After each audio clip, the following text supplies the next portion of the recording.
Hi, my name is Raj Narayan, and I'm going to talk about Hindu history, beliefs, and culture.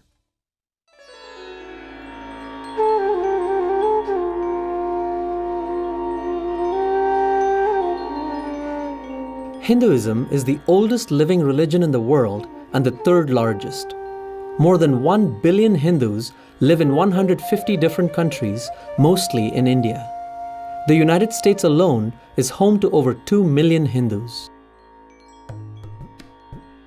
Origins of Hinduism. To find the distant beginnings of Hinduism, we have to go back over 6,000 years to the Saraswati-Indus region of the Indian subcontinent. This vast area extends from Sri Lanka in the south to the Himalayan mountains in the north, from the Arabian Sea in the west to the Bay of Bengal in the east. The Saraswati-Indus civilization developed here, eventually becoming the world's largest and most advanced, surpassing even those of Egypt, Mesopotamia, and China. The civilization is named after the area's two great river systems, the Saraswati and the Indus. It is called the Vedic culture after the earliest Hindu sacred text. It is also known as the Harappan culture after the site of its first discovery in 1920. This was an urban culture centered around many highly organized cities, some with populations of 80,000, which was rare in those days. The cities were connected by trade routes which extended west to Mesopotamia and east to Central Asia. 5,000 years later, archaeologists discovered pottery, seals, statues, beads, jewelry, tools, toys, miniature carts, and dice, all of which hint at what life was like at the source of the civilization that has evolved into modern-day India. The flat stone seals have writing on them and images of deities, ceremonies, symbols, people, plants, and animals. Even though writing was widespread among the people, we have not deciphered it yet. From these artifacts, we learned that certain religious and cultural practices were identical to those followed by Hindus today. One seal shows a meditating figure that scholars link to Lord Shiva, while others show the lotus posture used today in Hatha Yoga. Other discoveries connect the far past with today, including swastikas,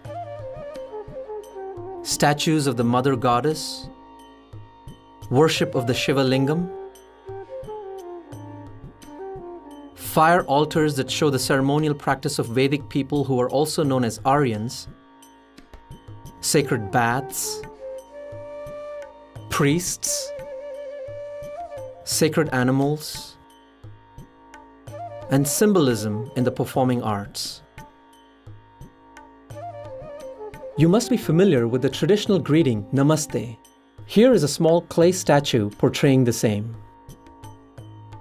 And this statue shows a woman with red powder in the part of her hair. Married women even today observe this same custom. As the Saraswati-Indus culture declined when the river dried up around 2000 BCE, many people migrated to more fertile places in eastern and central India, especially along the river Ganga and also beyond the subcontinent.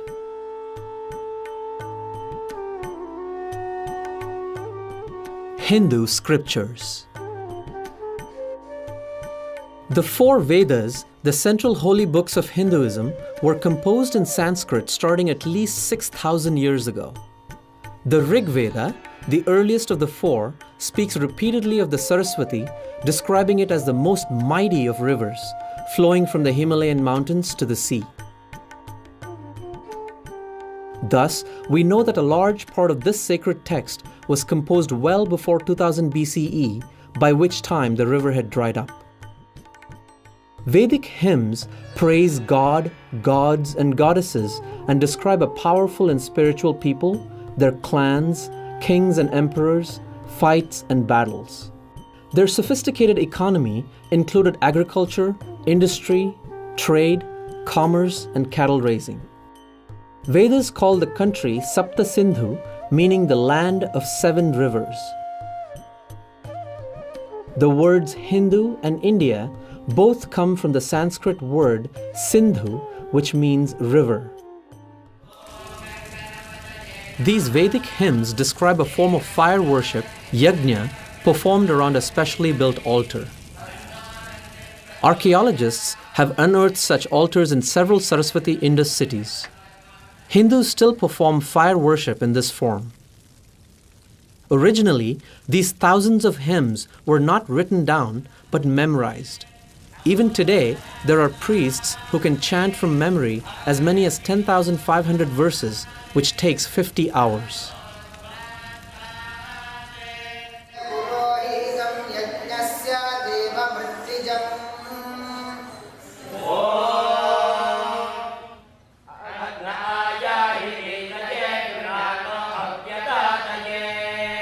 There are dozens of other sacred texts that Hindus revere, including the Puranas and the writings of illumined sages.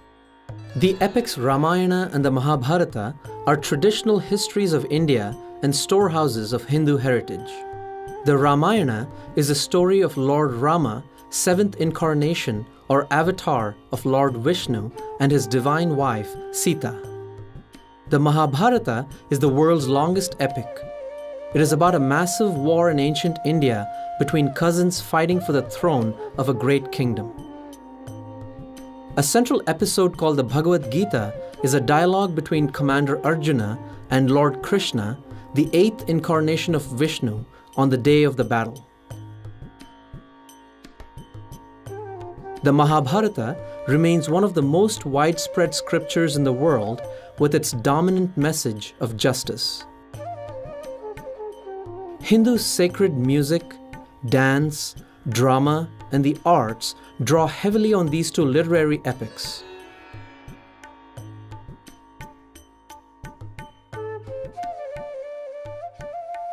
The Hindu society. By 600 BCE, the social, religious, and philosophical ideas and practices central to Hinduism today were fully evident, having emerged from the Indus-Saraswati culture, the Vedas, Dravidian culture, and the tribal religions. A distinctive feature of society was the Varna or class system. People were classified into groups with specific occupations. Parents taught their skills to their children from a young age, providing a strong grounding in their profession or trade. These groups eventually became hereditary. Priests, warriors, merchants, and workers, including craftsmen and farmers. However, this class system did not include the various forest tribes. It also did not include small communities considered untouchable because their occupations were unclean, such as the cremation ground chandalas, scavengers, and leather workers. This system gave identity to the kinship groups and gave all citizens a sense of belonging, greater social order, and stability. The socially cohesive contributions of caste continue to play a key role in economic, social, and political life, most visibly in marriages and elections. Life in ancient times was hard work for both men and women. Women were responsible for running the household, while men for looking after their craft, farm, and family security.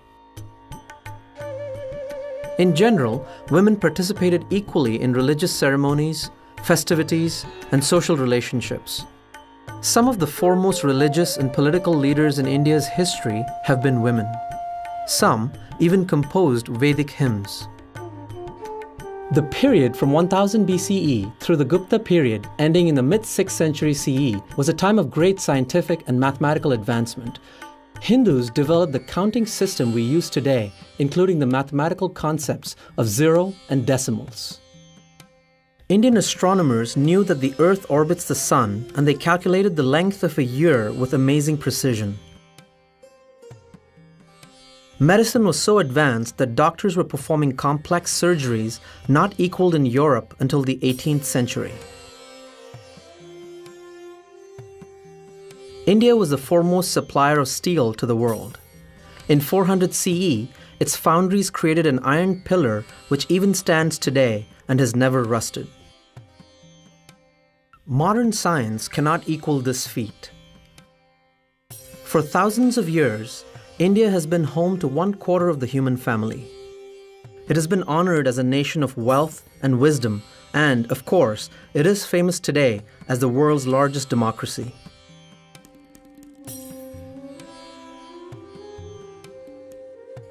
Hindu beliefs, practices, and saints. The religion of this land, Hinduism, has always been open-minded and tolerant, with the belief that truth is one, paths are many.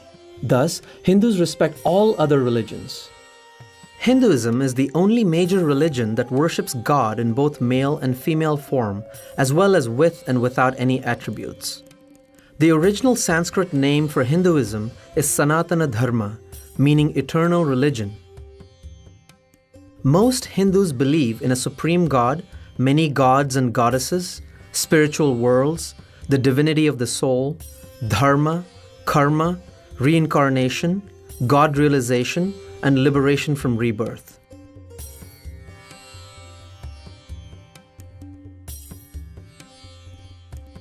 The Supreme God is known by various names depending on region and denomination.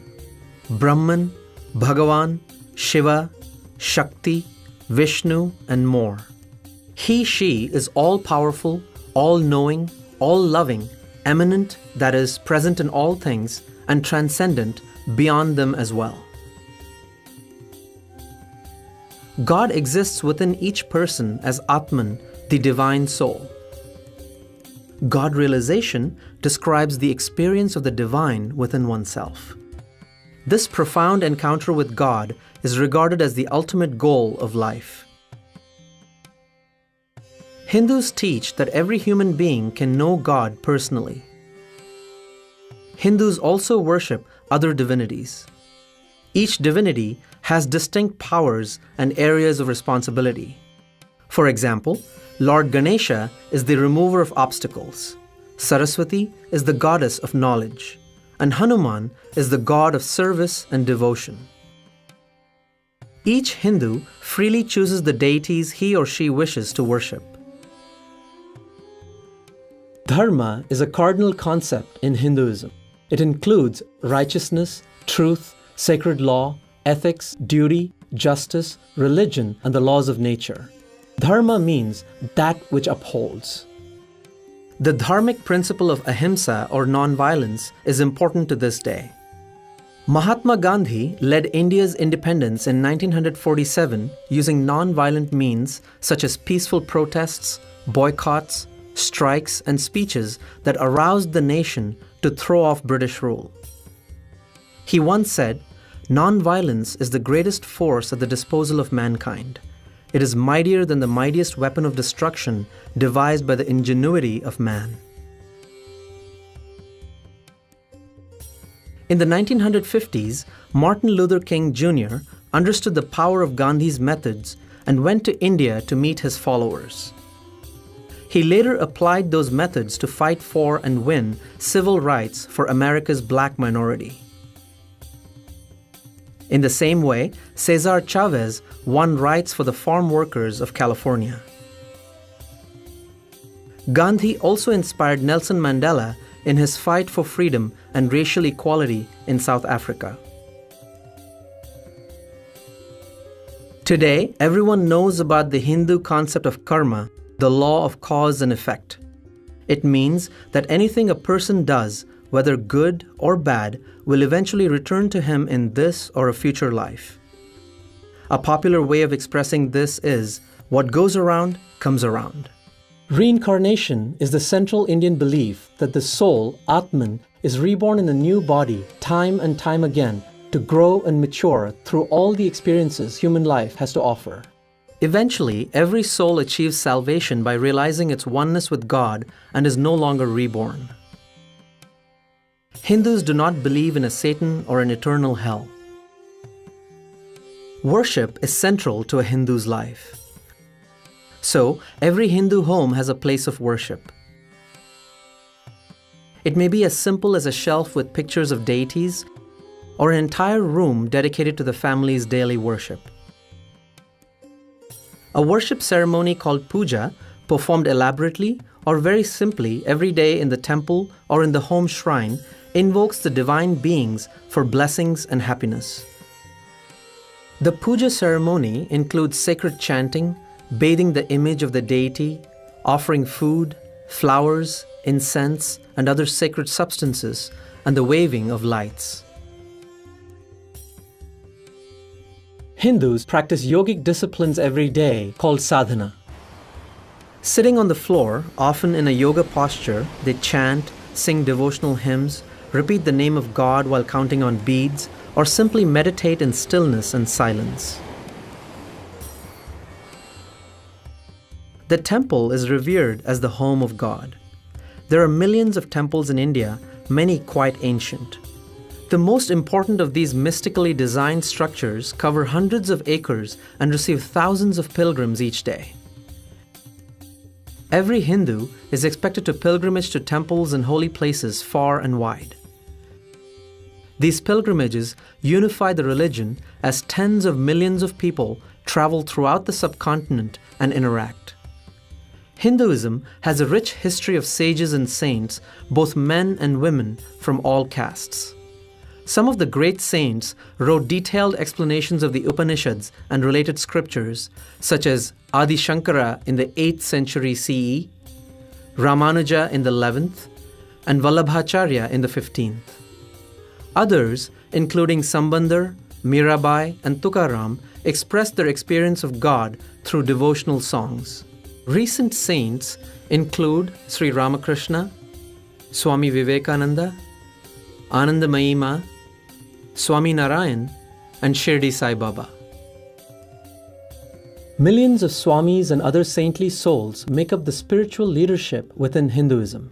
Swamis have renounced the world and taken up spiritual life full-time.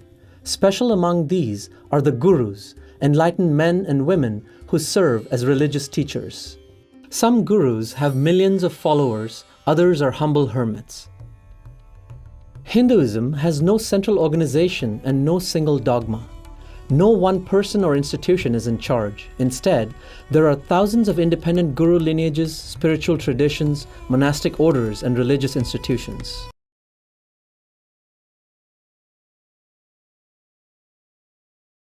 Festivals. Hindus love festivals and enthusiastically celebrate many holy days each year.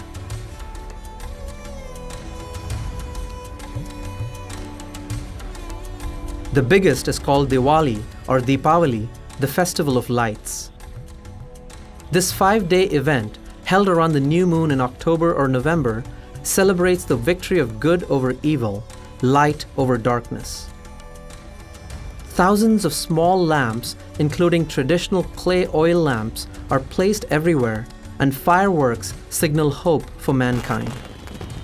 It is a national holiday in India and in many countries with large Hindu populations.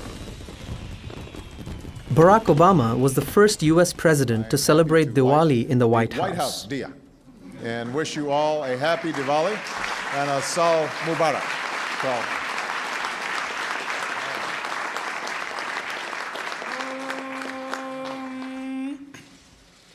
Asatoma Satkamaya Tamasoma Jyotirgamaya Mrityarma Amrutangamaya Shanti Shanti Shanti Hari.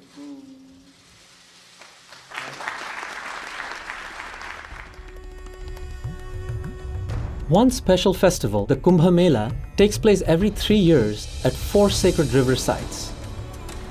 The 2013 Kumbh Mela was held at Prayag, which is modern-day Allahabad, in northern India. During the 6 weeks, 130 million people pilgrimaged there from all across India and the world. On one day alone, 30 million pilgrims were present. It was the largest human gathering ever held on earth. Hinduism has persisted for thousands of years because the dharma, faith, and culture have instilled in each Hindu a unique and strong sense of identity, family, and spiritual purpose. It endures because it is a dynamic religion which gives complete freedom of practice, accepts that there are many ways to worship God, and provides festivals,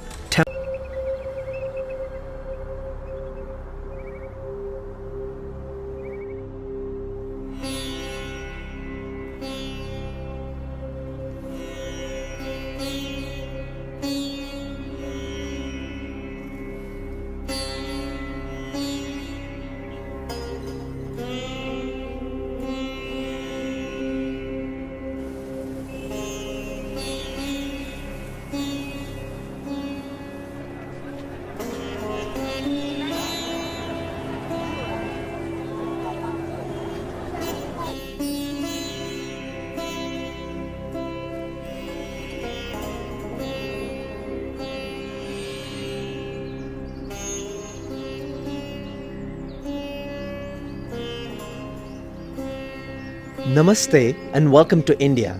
My name is Raj Narayan. Today we're going to learn about this great country, its people, and its religious developments during the 7 centuries of 300 to 1000 CE. We will discover India's regional kingdoms, imperial political unification, and great centers of learning and religious development. We will also explore the life in her cities, villages, and homes, and witness a devotional movement that profoundly influenced Hinduism. During this time, India's kings built many magnificent monuments and great temples. I visited the Kailasanatha temple at Ellora in Maharashtra. This temple was carved out of a single solid stone hillside using only hammers and chisels and not by stacking stones together. The work was begun in the 8th century and took 100 years to complete. 400,000 tons of stone were removed to create the many chambers. Standing 266 feet high, it is the largest monolithic sculpture in the world. The 2 stairways leading to the main hall of the temple are carved with narrative episodes of the Hindu epics Mahabharata and Ramayana. This is a temple to Shiva, but it also has shrines to Vishnu. Many Buddhist and Jain cave temples are carved into nearby cliffs at Ellora. Ajanta, which is about 75 kilometers away, also has many large Buddhist cave temples. All these were supported by the Hindu kings. These are just some of the magnificent monuments built in a time when empires, religion, commerce, science, technology, literature, and the arts flourished across the subcontinent. Political history. In 300 CE, an estimated 75 million people, a third of the world's population, lived in India. Hindu tradition, culture, scriptures, and the Sanskrit language linked people across this immense and fertile subcontinent. Historians rely on 4 major types of evidence: archaeological studies, official inscriptions on stone or metal, coins, and contemporary texts, including stories, poems, plays, and the accounts of foreign visitors.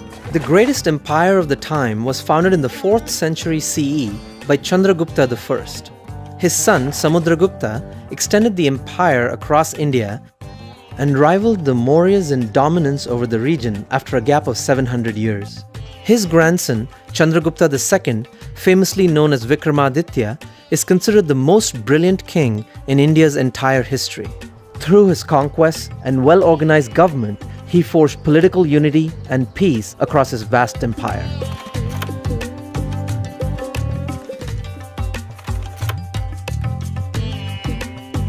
Historian A.L. Basham called it the happiest and most civilized region of the world at the time. What we regard as Indian culture today developed largely during the time of the Guptas.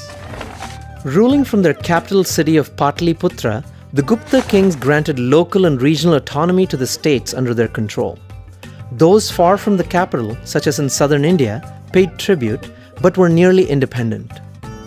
The empire was responsible for security, major roads, irrigation projects, common welfare, and gave exceptional support to learning and the arts. Gupta culture and economy influenced much of Eurasia, notably China and Southeast Asia. The Gupta Empire declined in the late 5th century because of internal conflict and invasions by Central Asian Hunas, or Huns, who had conquered Indian territory east of the Indus to central India early in the 6th century CE. However, by the mid-6th century, Hindu rulers united and drove the Hunas out of India. India received many foreign visitors during this time. The most important were the Buddhist monks Faxian and Shenzang, who left us fascinating reports. Faxian came to India by the Silk Road from China in the 5th century and stayed in India for 13 years, wrote an account of his visit, and returned by sea. He reported, "Charitable institutions are numerous and rest houses for travelers are provided on the highway. In the cities and towns of this country, the people are rich and prosperous and seem to emulate each other in the practice of virtue." Another monk and chronicler, Shenzang, left China in 629 for India and returned after 16 years. He has left us the most complete account of the Indian subcontinent of his time. Shenzang describes a complex political environment with more than 70 regional powers. Many were part of the empire of King Harsha, while others were under the major imperial powers of the south. Shenzang was a guest of Harsha's court for about a year and praised his patronage of Buddhism, just rule, and generosity.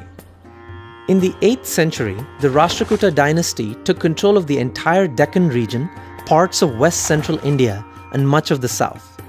The Rashtrakuta dynasty also built the Kailasanatha temple in Ellora. Between the 8th and 10th centuries, they competed with the Pratiharas and Palas for dominance over the subcontinent. The Pratiharas at their peak ruled much of the north. They were the first to effectively stop the Arab-Muslim invasions into western India in the 8th century.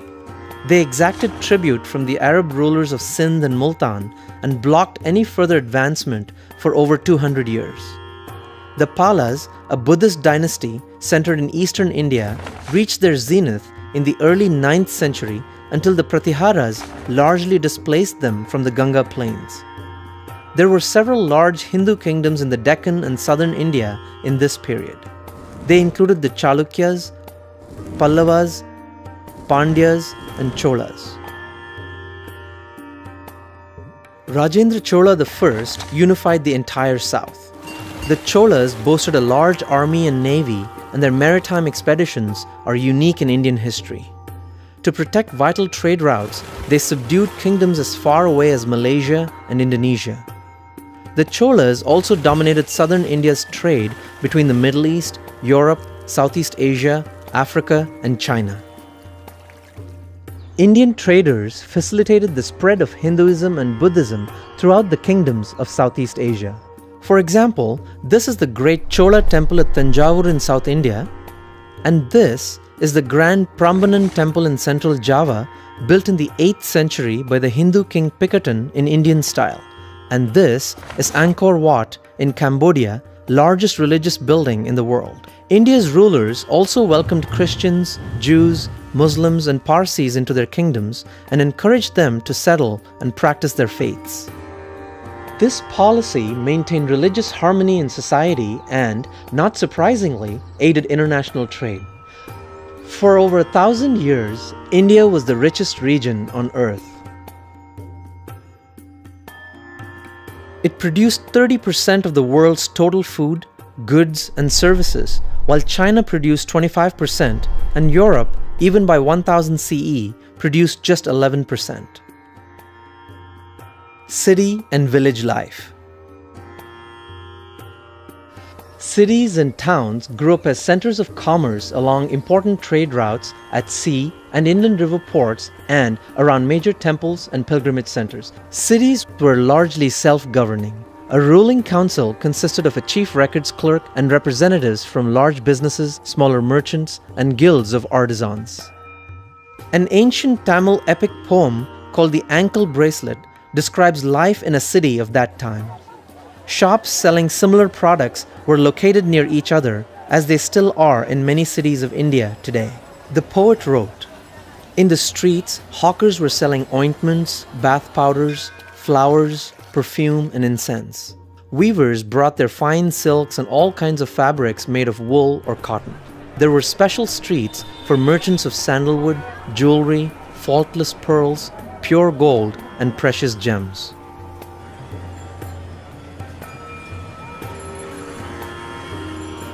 One could see coppersmiths, carpenters, goldsmiths, tailors, shoemakers, and clever craftsmen making toys out of cork or rags, and expert musicians who demonstrated their mastery of the 7-tone scale on the flute and the veena.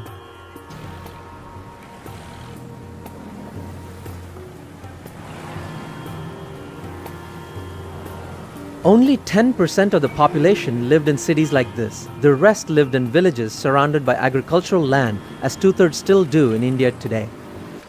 Each village had a pond or reservoir, wells, grazing grounds, and at least one temple.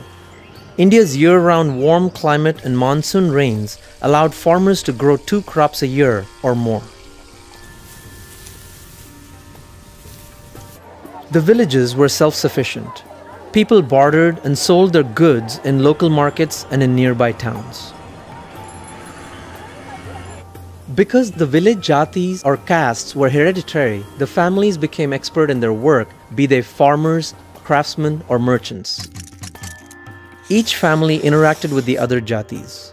There would be a family barber, washerman, carpenter, blacksmith, and others providing their services to a family generation after generation.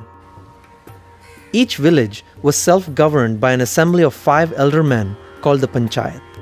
The central unit of society was the joint family as it is today among many Hindus. Father, mother, sons and their wives, unmarried daughters and grandchildren all lived under one roof. Land and finances were held in common, and everyone worked for the advancement of the family. Marriages were ideally arranged by the parents, and the boy and girl had little say in the matter.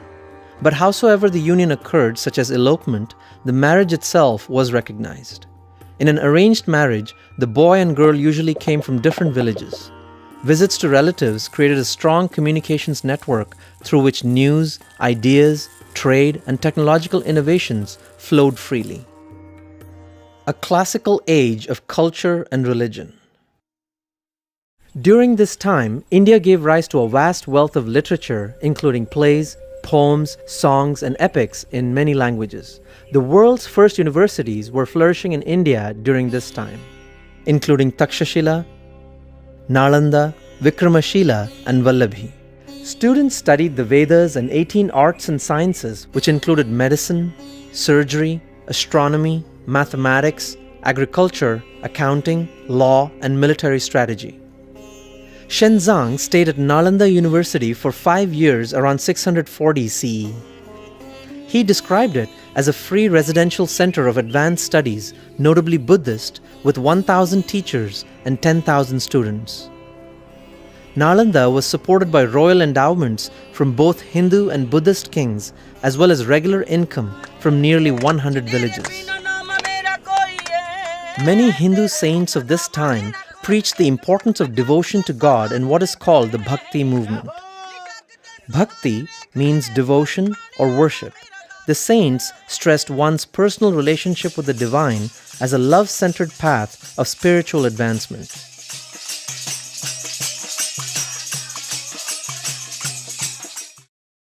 All over India, great Hindu temples were built or expanded between 300 and 1000 CE. Many are in large cities such as Somnath in the west, Ujjain in central India, Varanasi on the river Ganga in the north, Puri in the east, and Kanchi and Madurai in the south. Today, these remain powerful places of worship. Life in cities and villages centered around the temples, which were places of worship, scholarship, education, and the performing arts. During festivals, thousands of people pilgrimage to the most famous temples, as they do to this day. This flow of visitors helped local economies and spread cultural practices and religious belief throughout the nation. The period from 300 to 1000 CE was a golden age in India. The Sanskrit language, with its many treasures on religion, philosophy, law, and the epics, spread throughout not only India but most of Asia. Hinduism thrived throughout this period, with the Bhakti movement in particular popularizing devotional worship across the subcontinent through sacred stories and songs, especially those of the Tamil Arvars and Nayamnars.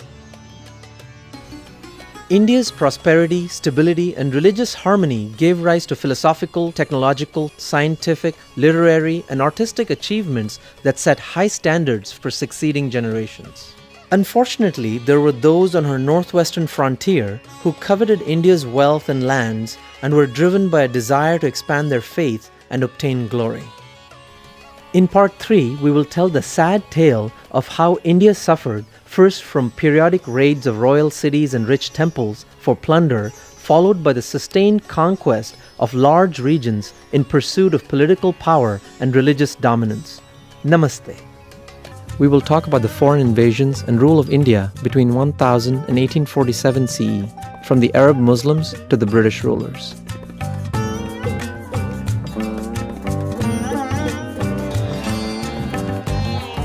This was a difficult time for the common people of India, who faced religious persecution and economic hardship. However, this period also saw the development of great music, devotional literature, and Indo-Islamic art and architecture. This is the great temple of Somnath, which held an important position in this period of Indian history, a time of warfare, conquest, and subjugation. Of all the ancient world cultures that the Muslims conquered and ruled during this era, only the Indic culture and Hindu identity survived largely intact and continue to flourish today. This is a high tribute to the determination and courageous resistance of the people of this great land. The foreign conquests. The first Muslim conquest was of the Sindh region by Arabs from Basra in southern Iraq in 712, not long after Islam was founded. By 870, Arab armies conquered the Hindu kingdoms of southwestern Afghanistan but were prevented by the kings of northern India from advancing east of Khyber Pass. The next wave of invasions began in the late 10th century. These attacks were by Central Asian Muslim Turks who were already established in southwestern Afghanistan. Their leader, Mahmud of Ghazni, raided India 17 times between 1001 and 1024. In each city, his armies looted and destroyed temples and killed or enslaved the inhabitants. The attack on the renowned Shiva temple at Somnath in 1024 was the most horrific, involving the massacre of 50,000 defenders and the plunder of the city's fabulous wealth.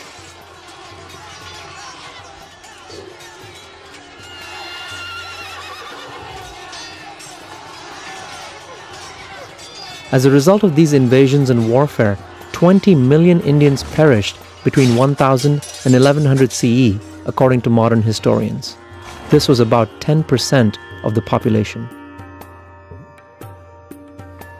In the words of the contemporary Arabic scholar al-Biruni, these invasions utterly ruined the prosperity of the country.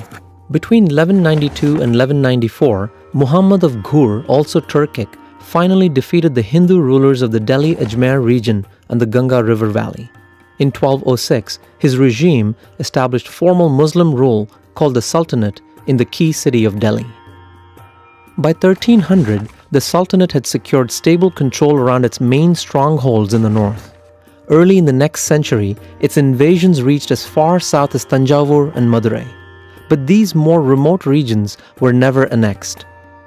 Hindu rule generally continued in Rajasthan and Gujarat and thrived throughout the south during these 9 centuries, notably under the Vijayanagar Empire, founded in 1336 by Hindu princes reconverted from Islam. In 1504, Babur, a descendant of both the Mongol Emperor Genghis Khan and the famous Central Asian Muslim ruler Timur, seized Kabul, Afghanistan, and from there attacked India.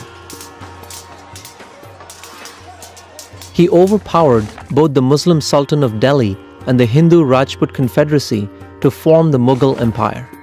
His army was the first in India to use matchlock rifles and field cannons, which had deadly effect against his enemies.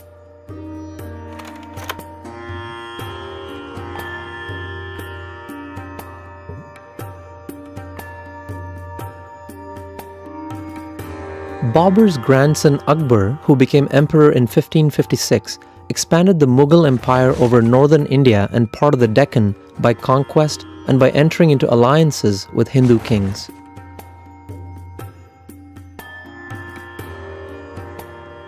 Akbar's rule was noted for its religious harmony and the beginning of Indo-Islamic art and architecture. Unfortunately, Akbar's successors did not inherit his tolerance. His great-grandson Aurangzeb, who annexed most of the south, also resumed the destruction of temples and reimposed the hated jizya, a religious tax, on the Hindus. A legendary Hindu hero of this era was the courageous Maratha warrior Shivaji. By the time of his birth in 1627, the Marathas had lived under Muslim domination for hundreds of years. At age 17, Shivaji led his first military campaign. Within 10 years, he gained control of enough territory to alarm both his overlord, the Sultan of Bijapur, and Emperor Aurangzeb in Delhi, both of whom sent large armies to subdue him. But Shivaji's smaller, fast-moving and well-armed forces proved invincible. Unlike earlier Hindu kings, Shivaji made use of modern means of warfare such as rifles and cannons and developed a navy to expand his power. He inaugurated independent Maratha rule by performing his coronation in 1674. By the mid-18th century, the Mughal Empire had declined. The Sikhs, Jats, Rajputs and Marathas, as well as the Mughal imperial provincial governors of Oudh, Bengal and Hyderabad had carved independent states, thereby leaving no strong central government in India. Since 1498, when the Portuguese arrived in India, a number of European powers, including the Dutch, British and French, established trading posts in India. This also contributed to the disintegration of the Mughal Empire. The British, in particular, established the East India Company in 1600 to trade goods between Britain, India, and other eastern countries. Like the other Europeans, they came to India as businessmen, not conquerors. However, over time, the East India Company fortified key trading posts using private armies, meddled in local politics, engaged in unfair trading practices, and levied heavy taxes. Through a strategy of divide and conquer, they attained near total control of the Indian subcontinent, a story we shall tell in part 4 of this documentary.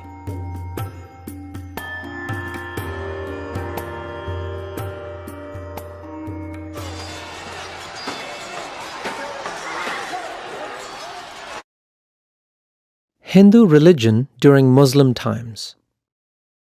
The Arab and Turkic Muslim invaders who swept across the Middle East, Africa, Central and South Asia were intent on religious domination, demanding conversion from those they conquered and subjugated. According to Muslim accounts of the time, thousands of Indian temples were sacked and destroyed, including hundreds at sacred pilgrimage destinations such as Somnath, Mathura, Vrindavan and Varanasi. A religious tax jizya was imposed on conquered non-Muslims. This tax and the periodic violence put strong pressure on Hindus to convert. However, the caste or jati system proved a major obstacle and only a fraction of Hindus converted.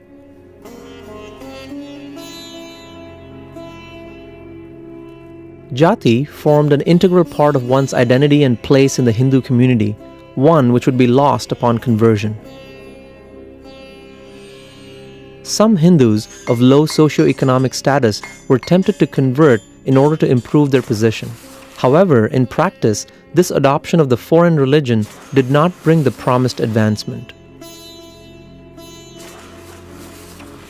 The converts from Islam and later Christianity simply formed new jatis or castes among themselves of similar status. Meanwhile, in South India, in areas beyond Mughal control, Hindu religion thrived, with frequent and spirited temple festivals providing a vital part of each community's social, cultural, and religious life. The art of building majestic temples reached its peak during this period. Many of these remarkable structures are popular places of worship today. Dynamic saint philosophers of the time inspired devotional lineages which strengthened Hindus and discouraged conversion. Among the most notable Vaishnava saints were Ramanuja and Madhva. Around 1200, Jayadeva, a popular writer in Orissa and Bengal, wrote the famous Gita Govinda. The Hindus of Maharashtra were similarly roused by Jnaneshwara, Namdev, Eknath, Tukaram, and Samarth Ramdas. In North India, Swami Ramananda inspired the worship of God as Lord Rama, a personal and intimate form of the divine. From his popular teachings, two traditions arose. The first included Nimbarka, Chaitanya, Surdas, Mirabai, and Tulsidas. Each encouraged worship of Lord Krishna or Lord Rama and influenced millions of people with spiritual songs in the regional languages. The second tradition began with Ramananda's disciple Kabir. Born in Varanasi, orphaned at a young age and raised by a low-caste Muslim family of weavers, he grew up in Islamic culture but was drawn as a boy to follow the teachings of the Hindu saint Ramananda. Kabir strove to promote religious harmony by appealing to both Hindus and Muslims, teaching that there is only one God for all religions. Often referring to Rama as his Lord, he wrote hundreds of spiritual poems in Hindi which are sung to this day by millions.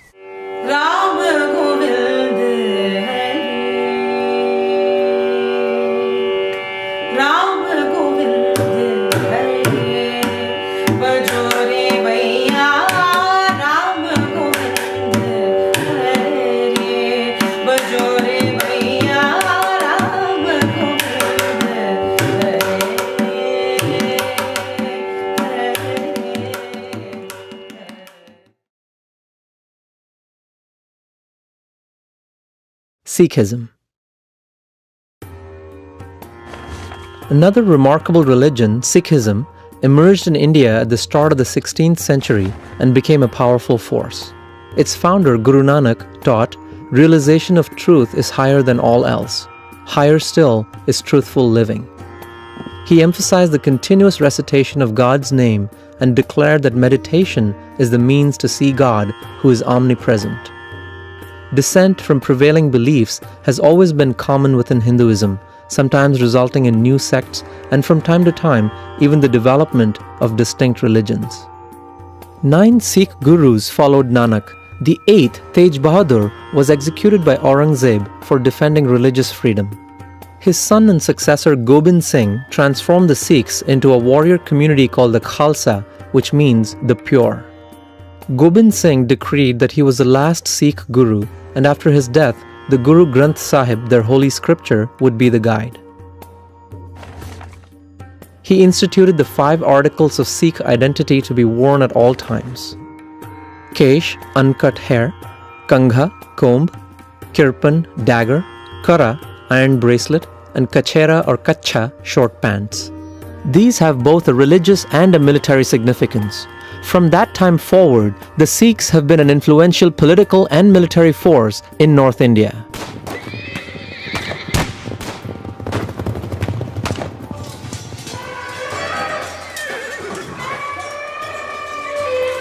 Sikhism developed and is concentrated mostly in the Punjab region. Today, Sikhism has 26 million followers all over the world. Teaching religion through songs. India has always had an extraordinarily diverse musical scene. it ranges from the complex compositions of the classical tradition to the villagers' devotional hymns and simple work songs in their local language. Bhajan and Kirtan are congregational singing of devotional songs.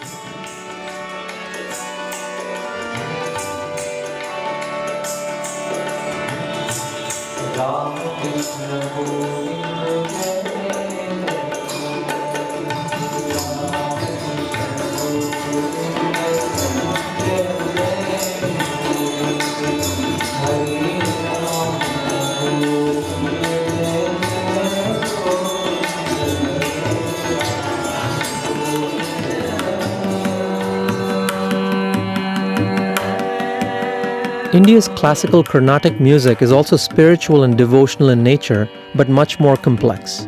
Songs were originally composed in Sanskrit and later increasingly in the regional languages such as Hindi, Telugu, and Tamil. Both are based upon the concepts of tala, which means rhythm, and raga, which is a system of notes producing a melody. Talas range from the simple and most common 8-beat Adi Tala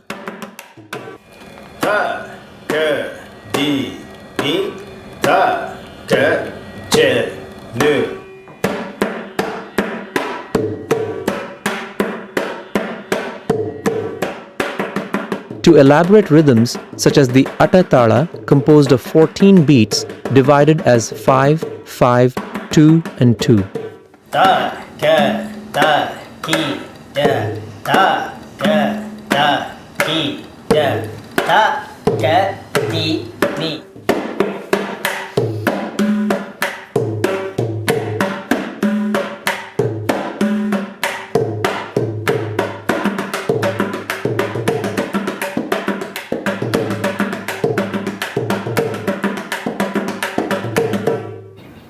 Ragas include notes from the 7-note Indian scale sa, ri, ga, ma, pa, dha, ni, as well as microtones, which are like the sharps and flats of Western music, only more numerous. Do, re, mi, fa, sol, la, ti, do, sa, ri, ga, ma, pa, da, ni, sa, ni, da, pa, ma, ga, ri, sa. Sari ga ma pa da ni sa ni da pa ma ga ri sa. Singers and musicians improvise upon the basic melody while keeping within the chosen raga and tala.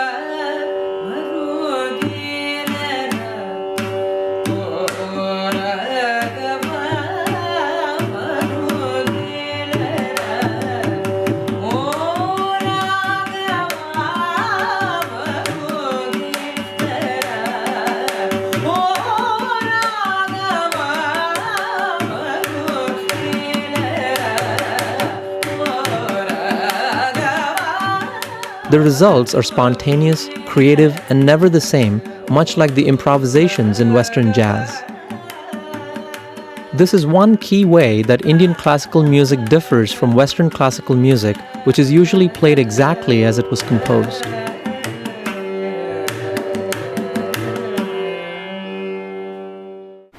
Both the popular village music and the more formal classical compositions are religious and emotional in nature.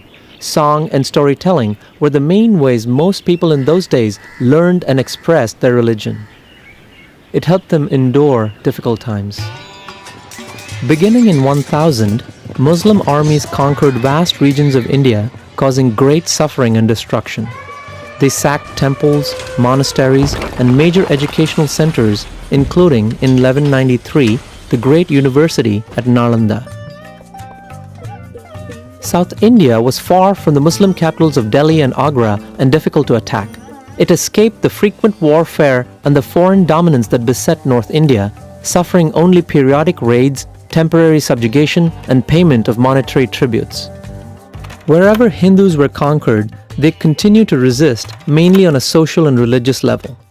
Most Hindus did not convert to Islam despite inducements, violence, and religious taxation. The arrival of European traders, especially the British East India Company, radically transformed the political situation over time. By force and skillful politics, the British slowly gained complete control of the Indian subcontinent, a story we shall narrate next time. Until then, Namaste.